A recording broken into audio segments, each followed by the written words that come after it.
अनुमान, चार दोस्त और हाथी की कहानी। एक गांव में चार दोस्त रहते थे। चारों ही देख पाने में बचपन से ही असमर्थ थे। सिर्फ अनुमान से ही वो हर काम करते थे। एक बार गांव में हाथी आया। चारों ने सोचा, हाथी कैसा होता है, चलो पता करते हैं। चारों दोस्त हाथी के पास गए और अनुमान लगाने लगे कि कैसा होगा। एक ने हाथी की पूंछ पकड़ी, एक ने हाथी के कान, एक ने हाथी के पैर पकड़े और एक ने उसका पेट। चारों देख पाने में असमर्थ थे और अपना अपना अंदाजा लगाने लगे। एक ने कहा, अरे हाथी तो सूप की तरह होता है। उसने हाथी का कान पकड़ रखा था और उसे लगा कि हाथी का आकार सूप की तरह होता है। दूसरे ने कहा, अरे नहीं, हाथी तो खंभे की तरह होता है, क्योंकि उसने हाथी का पाँव पकड़ रखा था।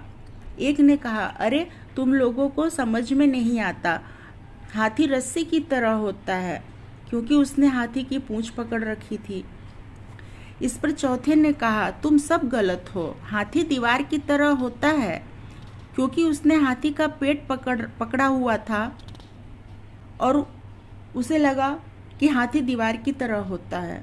अब इस बात को लेकर वो चारों आपस में लड़ने लगे कि तुम गलत हो, मैं सही हूँ। चारों की लड़ाई आपस में मारपीट तक पहुँच गई। इतने में वहाँ से एक सज्जन गुजरे। उनकी लड़ाई देखकर वो बोले, भाई क्या हुआ?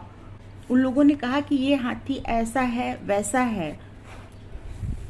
तब उस भले मानस को सब समझ में आ गया। उसने कहा, भाई तुम सब अनुमान लगाकर झगड़ा कर रहे हो, जबकि सच्चाई तो कुछ और है।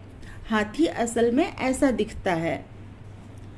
अब जाकर उन चारों को समझ में आया कि वो जो समझ रहे हैं और जो सोच रहे हैं वो तो सिर्फ एक अनुमान है। मॉरल ऑफ द स्टोरी, अज्ञानी लोग अपनी कमियां न देखकर बस अनुमान लगाते हैं और उसे सही साबित करने की कोशिश करते हैं।